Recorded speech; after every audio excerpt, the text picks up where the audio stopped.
Certo. Então, prazer, eu sou Emiliano, sou do terceiro ano de agroecologia do IFRO Campus Cacoal, e na matéria de língua portuguesa, o nosso professor pediu para que a gente entrevistasse três pessoas que fossem influentes nas culturas ou afro-brasileiras ou então indígena. E então agora eu gostaria que você se apresentasse um pouco para a gente, para você falar um pouco da sua influência, assim, né? O seu nome, seu papel, assim, digamos assim. Ok. Então, Emiliano, boa noite, boa tarde, né? Não sei que horário vocês vão mostrar os vídeos, ou bom dia. Meu nome é Francisco Xavier Gomes. Eu sou rondoniense, eu nasci no estado de Rondônia, exatamente no Vale do Guaporé. Portanto, eu sou filho de quilombolas do Vale do Guaporé, né? E criado durante muitos anos na região, Guaporé, Mamoré e tudo. Eu sou professor de língua portuguesa, eu sou formado em letras. Eu também tenho formação em outras áreas, né? Eu sou jornalista, eu sou professor há 37 anos, eu sou bacharel em direito também e com formação na área de história. Inclusive, eu fui professor do curso de história na Farol, em Rolim de Moura, e eu ministrava, quando eu dava aula lá, a disciplina de História da África, né? Eu tenho um histórico de palestrante a respeito da cultura afro e afro-brasileira. Eu participo com regularidade dos eventos realizados em Rondônia e às vezes em outros estados a respeito dessa temática.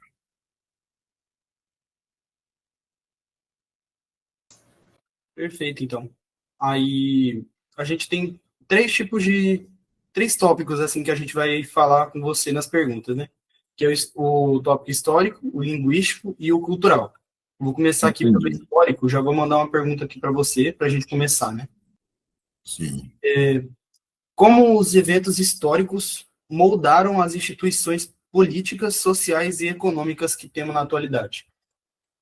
Então, do ponto de vista dos eventos históricos, não podemos perder de vista o processo da prática escravagista no país, né, durante mais de 300 anos, de modo que este fato acabou por deixar muitas marcas na história da população brasileira, considerando que a população brasileira é formada de diversas etnias, sendo a etnia negra uma etnia que possui forte influência na formação da sociedade brasileira.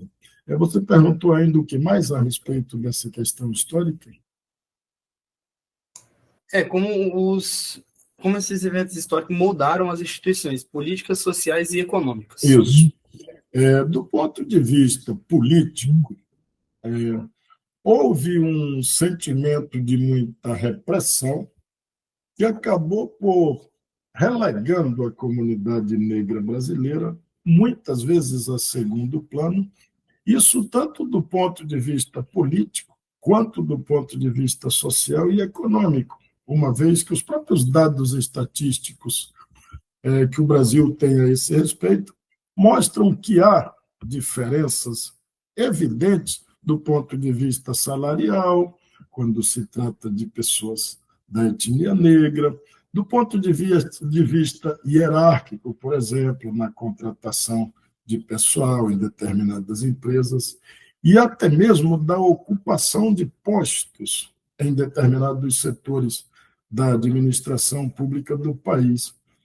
Além disso, também o ingresso no ensino superior, inclusive porque existe, nesse sentido, as chamadas leis das cotas, né, que tem como finalidade uma espécie de resgate, né, daquilo que a história brasileira ficou a dever para a sociedade negra do país. Certo, perfeito. Agora temos uma que, no caso, são inclusive três perguntas, né, sobre cada um desses tópicos. Vou falar Certo. uma aqui, que é como a memória histórica contribui para a preservação da identidade cultural e para a construção de valores coletivos. Essa questão que você levanta é muito importante, porque a miscigenação da população brasileira não significa que se deva abrir mão dos valores culturais e sociais que formam os diferentes segmentos. Do ponto de vista da cultura negra, é evidente que muita coisa que vem do continente africano hoje consolida a cultura negra brasileira. Isso no aspecto da alimentação, da arte de um modo geral, né? E a prática dessas diferentes formas de cultura advindas do continente africano precisa ser divulgada, preservada e protegida pela sociedade, exatamente para que nós possamos preservar os valores culturais, objetivando que as gerações futuras compreendam o histórico cultural do país, suas ancestralidades e que perpetuem essa cultura, inclusive, quando possível, promovendo o sincretismo cultural, já que o país é um país diverso no aspecto da cultura. Certo? Mais uma aqui, então, sobre, para finalizar aqui o tópico do histórico, né? Quais Certo? riscos uma sociedade corre ao ignorar ou distorcer o seu contexto histórico na formulação de políticas e projetos futuros?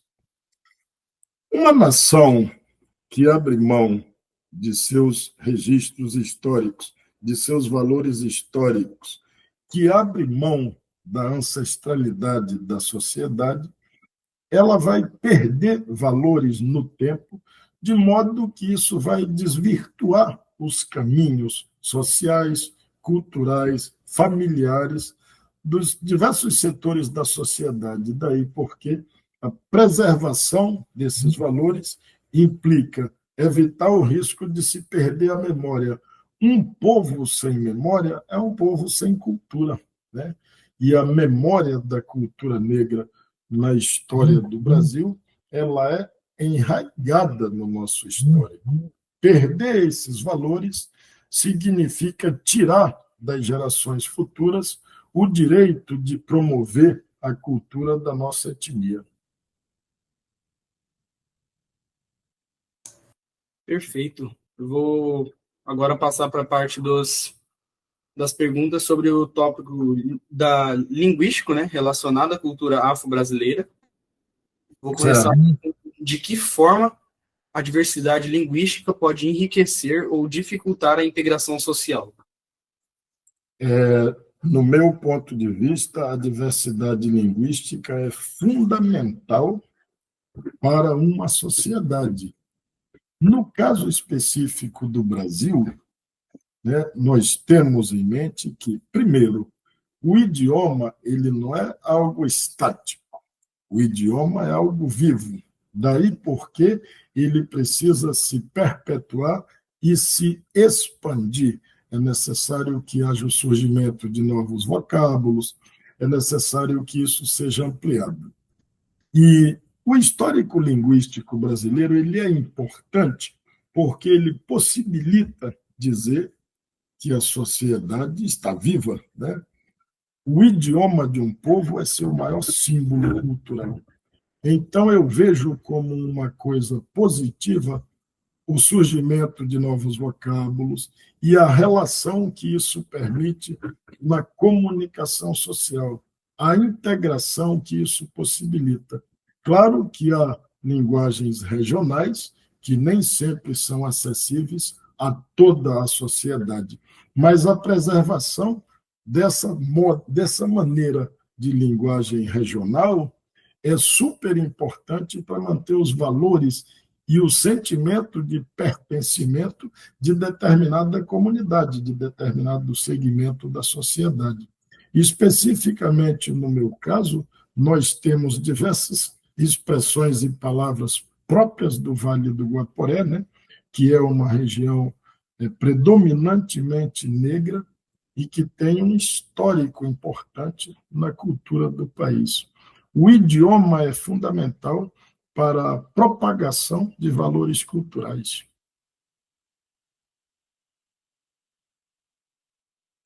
Perfeito, então. Então você considera que que a diversidade linguística ela enriquece, né, a integração social? Ela enriquece e é necessário que ela seja estimulada, porque a partir do momento em que você leva para setores diferentes da sociedade determinadas formas de fala e de comunicação, especificamente de determinado segmento social, você está ampliando o acesso da população a esse tipo de linguagem e possibilitando que surjam novas expressões do idioma no sentido de consolidar a perpetuação do idioma.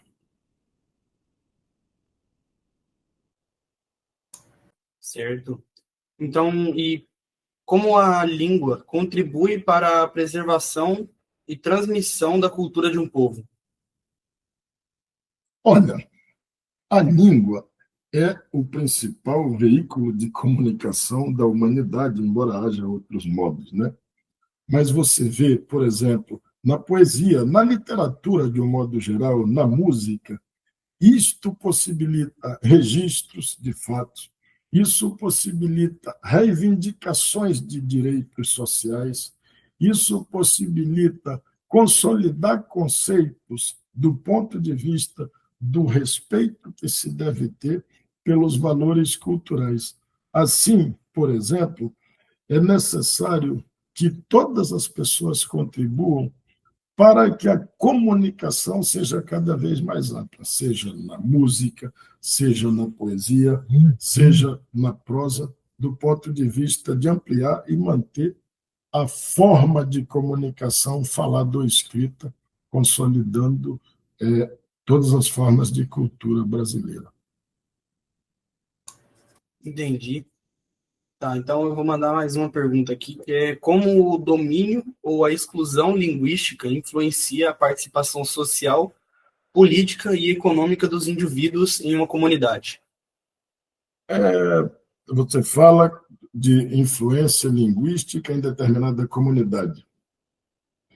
A influência linguística de um grupo, por exemplo, de um grupo de pessoas mais idosas, é importante para preservar valores familiares, para preservar laços sociais, para preservar laços culturais, e essa influência deve ser passada de geração para geração, sempre como forma de preservar e perpetuar os valores linguísticos, os valores culturais e sociais.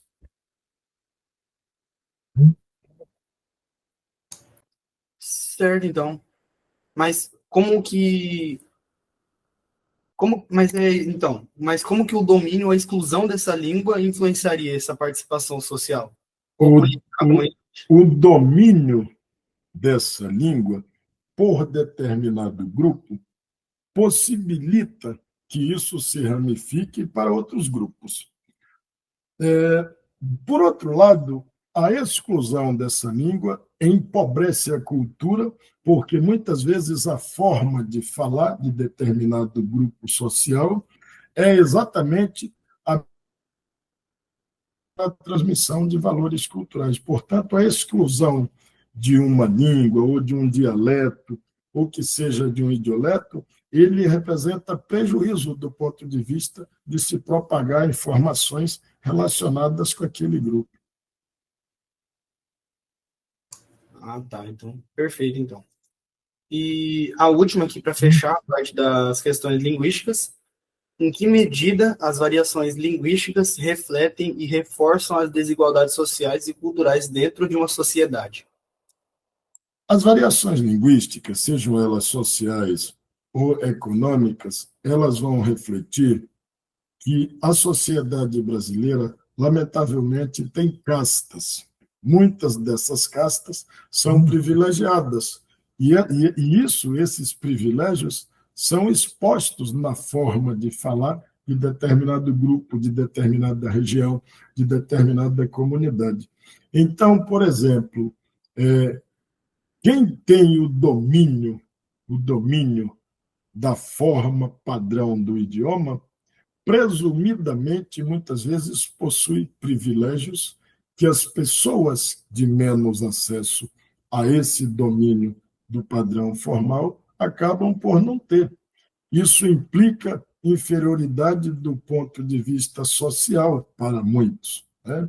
Embora a forma popular de se falar também tenha que ser preservada, mas o domínio exclusivo da norma padrão, evidentemente, que mostra privilégios que são apenas para poucas pessoas da sociedade, deixando à margem a maioria das pessoas. Daí porque as escolas, as instituições superiores precisam sempre estimular tanto a forma padrão do idioma, como também valorizar as questões regionais e as questões populares do idioma.